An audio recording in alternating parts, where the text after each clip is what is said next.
लेकिन समझ में नहीं आ रहा है कि किस बात का मन कर रहा है। अरे अपने मुंह से क्या नाप शनाप निकाले जा रहे हो, क्या बकवास कर रहे हो?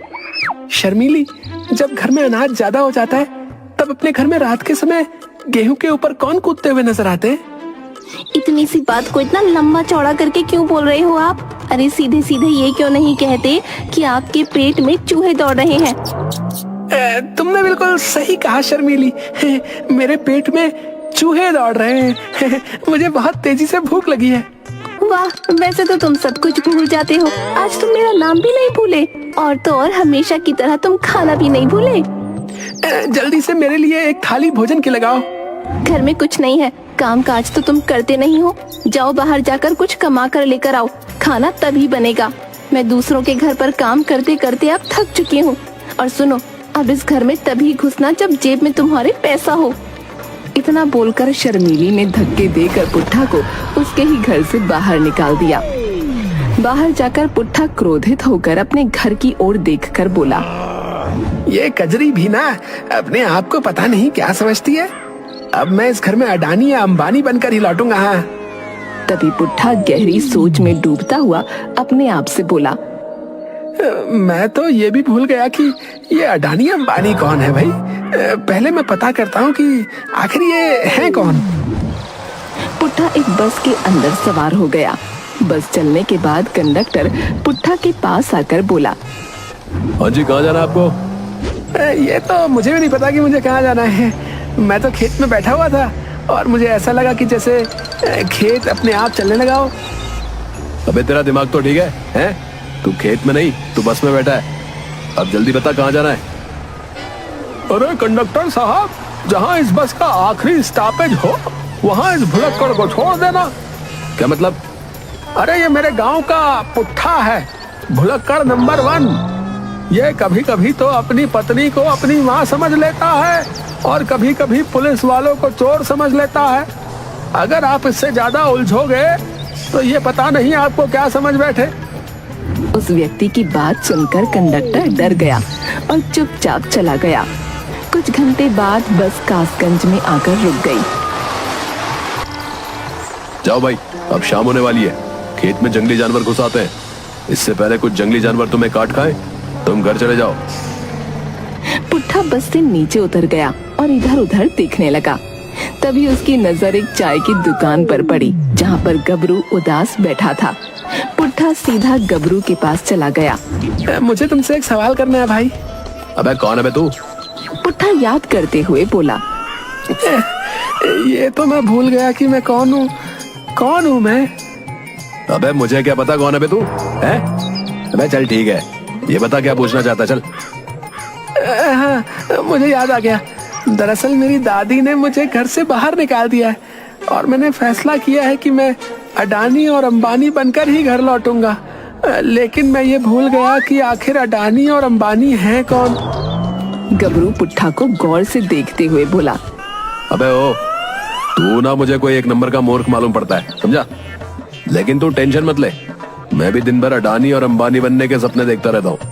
चल जाए पीते चल, एक ना एक दिन हम दोनों जरूर अडानी और अंबानी बनेंगे, समझा? भाई अगर चाय पिला रहे हो तो एक बिस्किट भी खिला देना, भूख लग रही है। तभी गबरू की नजर मुखिया और झुमरी पर पड़ी। गबरू दौड़ता हुआ उन दोनों के पास जाकर बोला, मुखिया जी, आज तो झुमरी नए कपड़े पहने हुई है। क्या कोई त्योहार वगैरह है क्या? है गबरू, मेरी बेटी नए कपड़े पहने या पुराने कपड़े पहने, तुम्हें इससे क्या है? तुम तो वैसे भी बेरोजगार हो और ऊपर से नाटे भी हैं। तुम्हें ये पूछने का कोई अधिकार नहीं है, समझे? पिताजी, आपके दुबई के दोस्त शेख कल आपसे मिलने के लिए यहाँ आ रहे हैं ना? अगर वो इन घटिया लोगों को यहाँ पर देखेंगे तो उन्हें कैसा लगेगा? ये सुनकर मुखिया क्रोधित होकर गबरू से बोला, देखो गबरू, सारे कासगंज में सिर्फ तुम ही आवारा किस्म के हो। मेरा दुबई का दोस्त कुछ दिनों के लिए इस गांव में आने वाला है और वो मेरे घर पर ही ठहरेगा।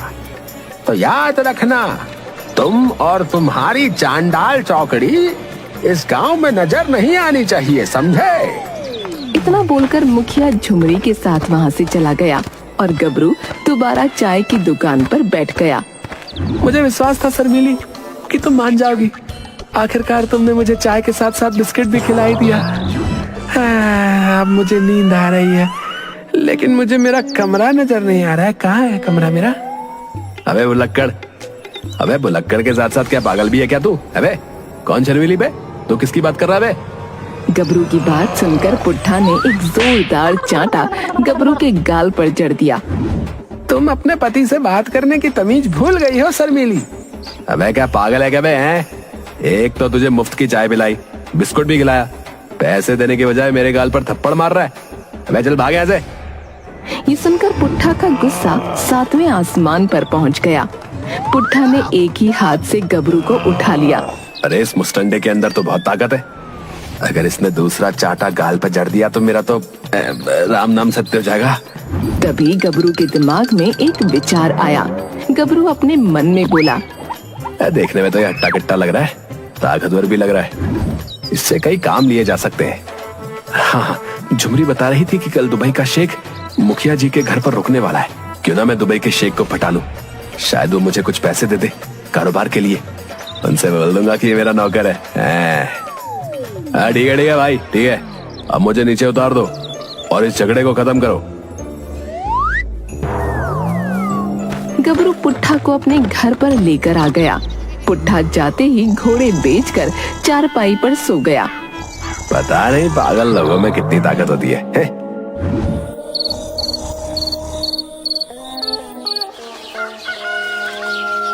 अगले दिन पुट्ठा जब सोकर उठा तो वो सही था। अरे भाई, दोपहर के 11 बज रहे हैं, चलना नहीं है क्या? कहाँ? अंबानी बनने के लिए। अरे अब समय आ गया है कुछ कर दिखाने का बे।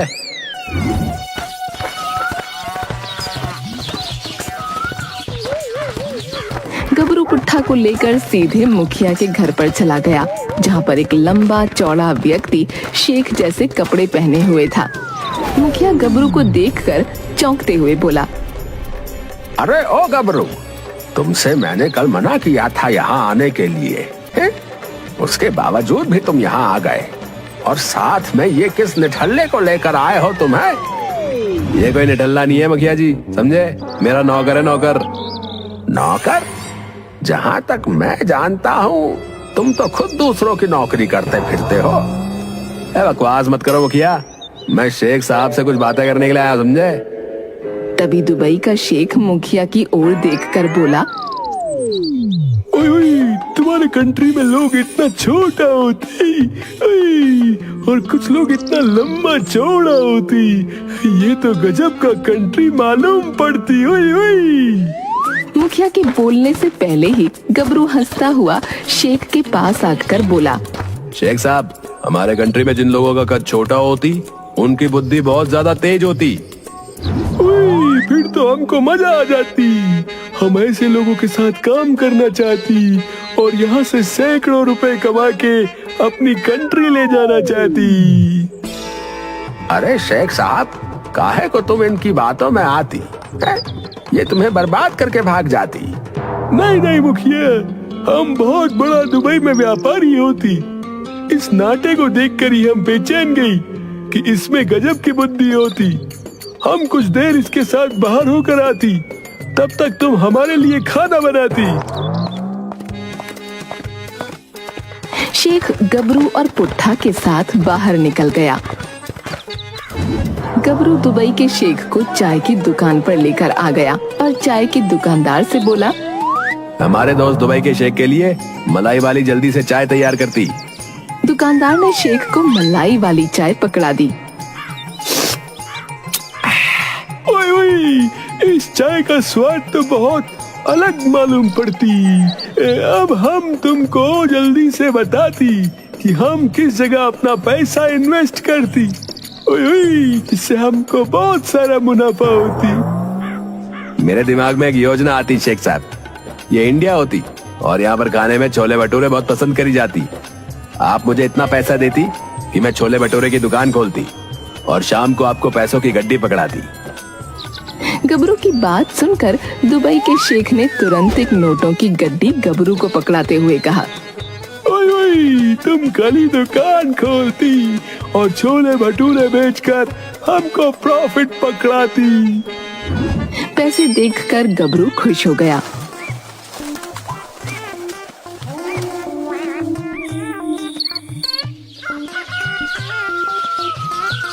अगले दिन गबरू छोले भटूरे की दुकान खोलकर बैठ गया।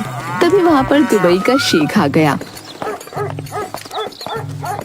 ओए ओए, तुम तो मालिक होती और अपने नौकर को बोलती कि वो दुकान संभालती, तब तक तुम हमें कहीं घुमाने ले जाती। गबरू पुट्ठा की ओर देखकर बोला, अबे ओए, एक छोले भटूरे के रेट 100 रुपए याद रखना, समझा? याद रखना, ग्राहकों से अच्छा व्यवहार करना। शाम तक मुझे शेख को अच्छा प्रॉफिट देना है ताकि वो एक और दुकान के पैसे मुझे दे दे, समझा? इतना बोलकर गबरू शेख साहब के साथ वहाँ से चला गया। पुट्ठा को कुछ भी समझ नहीं आया था कि गबरू ने कहा क्या था। तभी एक ग्राहक पुट्ठा के पास आकर बोला,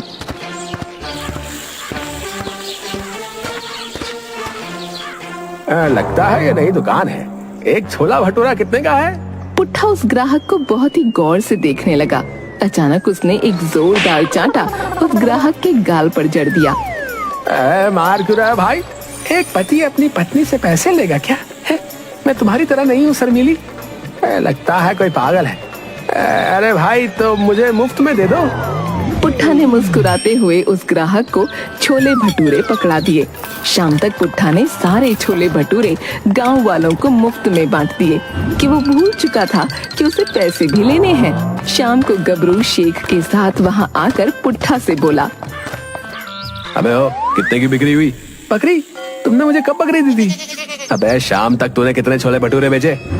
तुमने तो कहा था लोगों को छोले भटूरे खिलाने, तो मैंने सब खिला दिए। अबे इसका मतलब तूने पैसे नहीं लिए क्या है बे? नहीं, क्योंकि जब तुमने मुझे चाय और बिस्कुट मुफ्त में खिलाए थे तो क्या तुमने मुझसे पैसे लिए थे?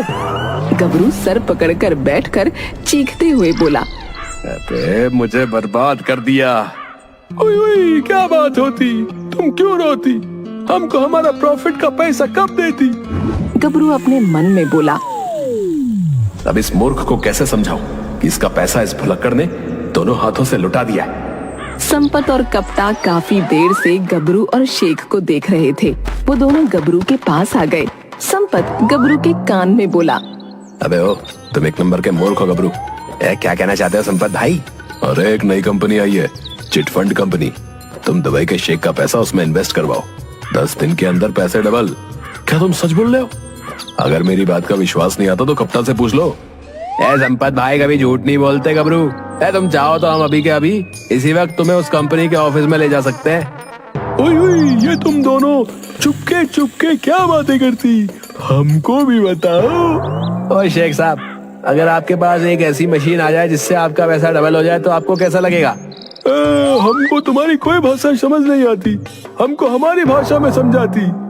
अबे यार, हमारे इंडिया में एक ऐसी कंपनी होती जिसमें तुम जितना रुपया इन्वेस्ट करती वो 10 दिन के अंदर आपको दुगना पैसा प्रॉफिट कमा कर देती। ओए ओए, ये तो बहुत अच्छी बात होती। इस तरह की कंपनी तो सिर्फ इंडिया में ही होती। हम अभी उस कंपनी में बहुत सारा पैसा लगाना चाहती। पैसे की बात सुनकर दुबई का शेख छोले भटूरे की प्रॉफिट की बात भूल ही गया और उसी दिन अपना सारा पैसा गबरू, संपत और कप्ता के साथ चिटफंड कंपनी में लगा आया। 10 दिन बाद मुखिया शेख से बोला, शेख साहब, मुझे लगता है कि आपने गबरू के साथ सौदा करके बहुत बड़ी गलती कर दी है। अरे तुम उस नाटे को नहीं जानती, उसकी बुद्धि कितनी तेज होती। अभी कुछ देर बाद हम बहुत सारा पैसा यहाँ लाती और उसमें से कुछ पैसा तुमको देती ताकि तुम अपनी बेटी का विवाह धूमधाम से कराती। इतना बोलकर शेख सीधे गबरू के पास चला गया। चलो चलती, आज 10वां दिन है, हमको हमारा डबल प्रॉफिट का पैसा मांगती। गबरू शेख साहब को इस चिटफंड कंपनी के ऑफिस में ले गया, मगर ताला लगा देखकर गबरू को चक्कर आते हुए महसूस हुए। ओए ओए, क्या होती? तुम अपना सर पकड़कर क्यों बैठती?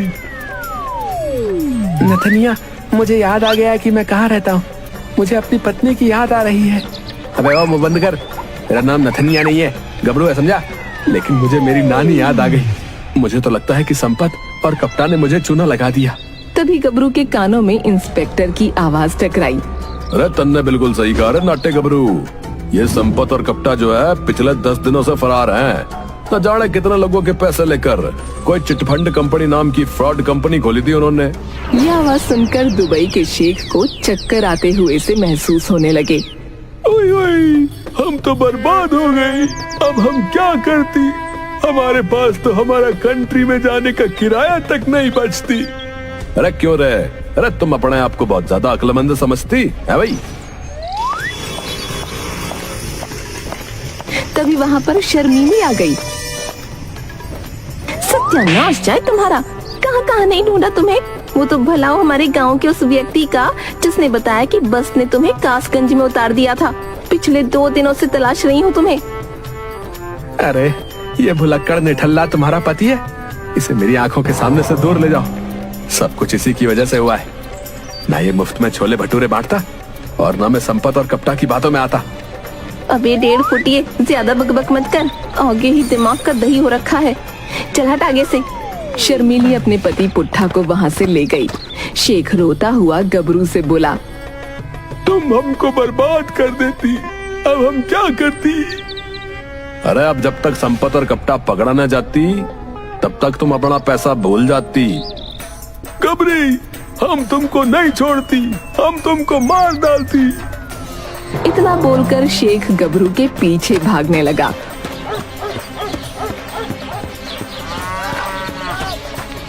और गबरू दौड़ता हुआ गांव के खेत में जाकर छुप गया।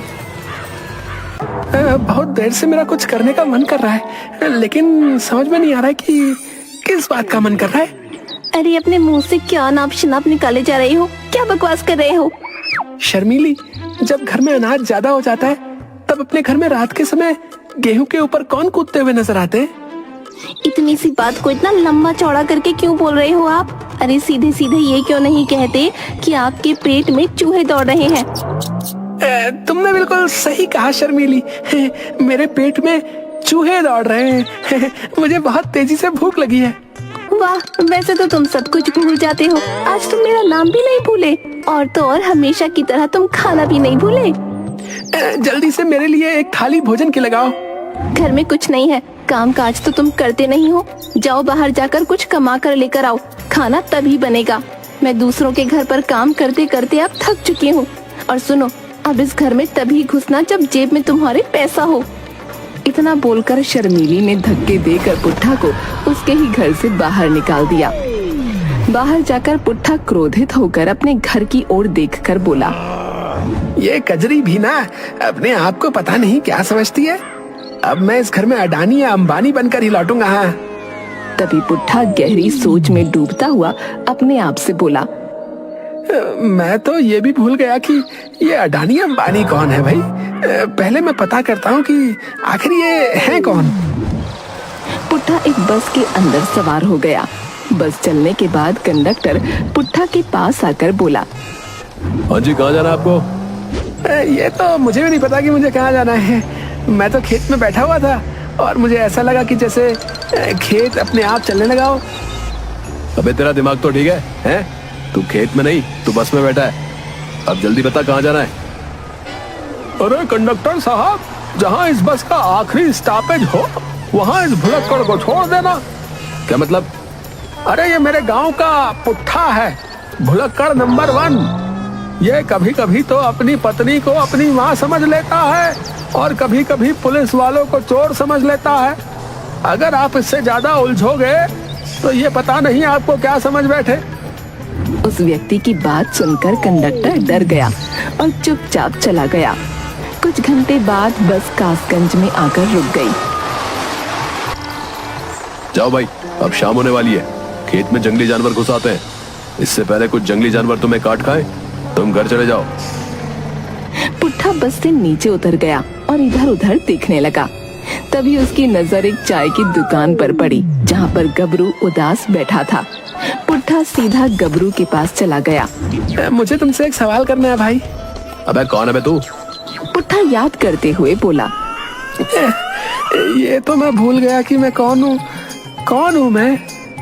अबे मुझे क्या पता कौन है बे तू, हैं? अबे चल ठीक है, ये बता क्या पूछना चाहता है, चल। हाँ, मुझे याद आ गया।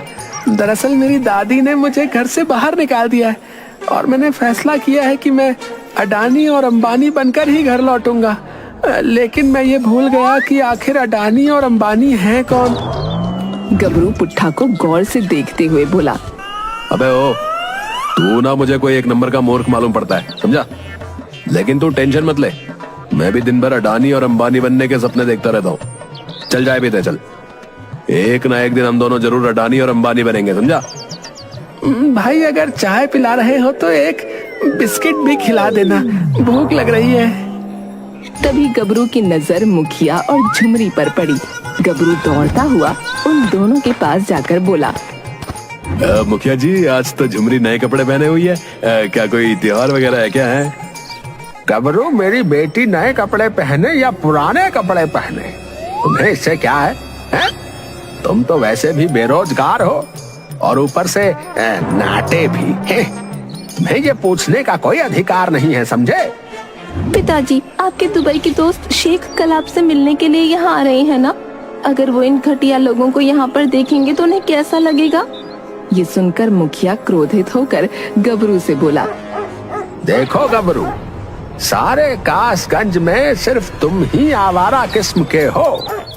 मेरा दुबई का दोस्त कुछ दिनों के लिए इस गांव में आने वाला है और वो मेरे घर पर ही ठहरेगा। तो याद रखना, तुम और तुम्हारी चांडाल चौकड़ी इस गांव में नजर नहीं आनी चाहिए, समझे? इतना बोलकर मुखिया झुमरी के साथ वहाँ से चला गया और गबरू दोबारा चाय की दुकान पर बैठ गया। मुझे विश्वास था शर्मीली कि तुम मान जाओगी। आखिरकार तुमने मुझे चाय के साथ साथ बिस्किट भी खिलाई दिया। अब मुझे नींद आ रही है, लेकिन मुझे मेरा कमरा नजर नहीं आ रहा है। कहाँ है कमरा मेरा? अबे बुलक्कड़, अबे बुलक्कड़ के साथ साथ क्या पागल भी है क्या तू? अबे कौन शर्मीली बे? तू किसकी बात कर रहा है बे? गबरू की बात सुनकर पुट्ठा ने एक जोरदार चांटा गबरू के गाल पर जड़ दिया। तुम अपने पति से बात करने की तमीज भूल गई हो शर्मीली। अबे क्या पागल है क्या बे? हैं? एक तो तुझे मुफ्त की चाय पिलाई